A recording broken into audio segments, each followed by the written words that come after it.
I'm proud to introduce you to this year's Lion of Zion Prize recipient. After watching this video, I think you'll understand why we chose him. Wow! Woo! Shalom, everybody. I am in the beautiful River Prat, Nachal Prat. All right, folks, Yishai Fleisher here. I'm somewhere in Afula. I don't even know where I am. Hi, folks, Yishai Fleisher here. I'm at the Western Wall Plaza. This is Yishai Fleisher, and I'm very lucky to be on the Temple Mount. Some people call it the holiest place for the Jewish people. That's wrong. It's not the holiest place for the Jewish people. It's the holiest place in the world. So I'm here and walking the streets of Yerushalayim is Yishai Fleisher. He is the man who is responsible for the PR in Hebron, or everything that comes out of Hebron goes right through Yishai. Yishai, you know, walking in the streets of Jerusalem as we are today, it's strange on the one hand. You're like, we're walking through streets that we didn't walk in 2,000 years. On the other hand, we saw what happened the last 2 weeks. What are your feelings on this night of Tisha B'Av as we're walking, you know, through what they call East Jerusalem?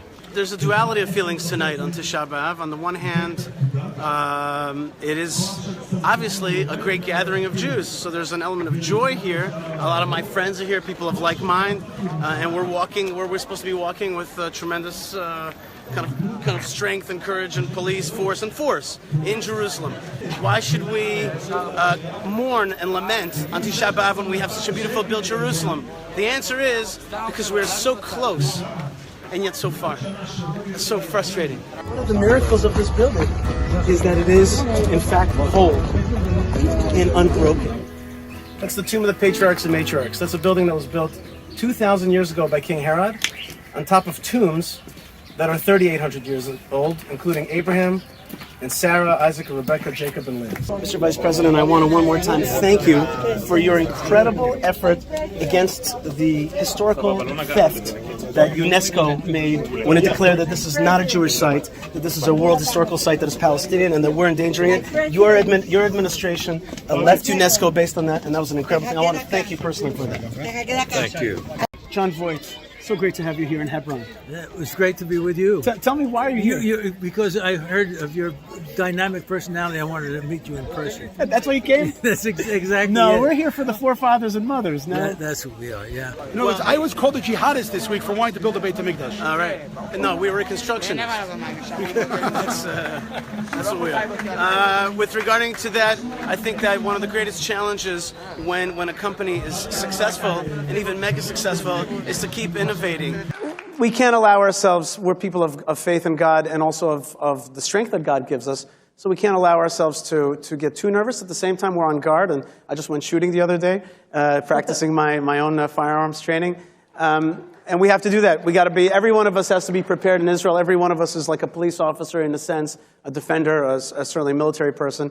The Abraham Accords is really the vision of peace in our region, which is a strong Jewish Israel surrounded by strong Arab countries living together and working together in concert for a better Middle Eastern region.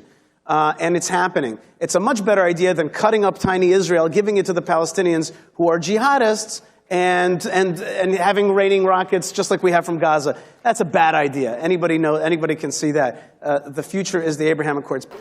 Unlike many speakers who spoke before me, I'm not going to talk about God. Everybody talks about God here. God, He gave us the Temple Mount. God is there. This is the connection between heaven and earth. I'm not going to talk about that. I'm going to talk about basic rights. Basic human rights. We have a right to pray. We have a right to walk. We have a right to talk in our holiest place. The force of history, the force of destiny, the force of God's will and the Jewish people's, drive will simply not abate. And I think that that's in part also we could see it when you ever need to get a little cheered up. Just see how upset our enemies are.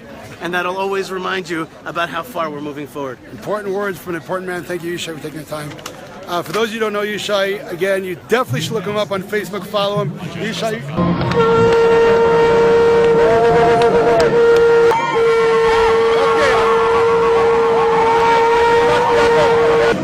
When I blow the shofar, I have to focus on opening up the heavens so that the Jewish people will wake up and come home, that God will open their hearts to come home to Eretz Yisrael. We have a real king. We have a real king. We have a melech. That king has brought us back after 2,000 years of exile. brought us to our beautiful land, given us an incredible army and police force that pushes back the enemies, an incredible economy. Our language is back.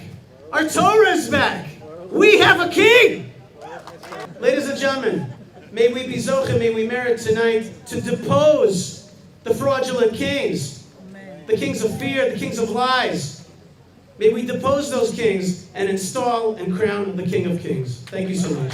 If you are ever in Israel and you want to meet up in Hebron with Yishai, you can get in touch with me or look on his Facebook and write him. So that's it, people. We're done to say hello and goodbye. So I want to thank everyone for watching, and hopefully, again, like I said, next year we'll have a live feed from the top of the Temple Mount.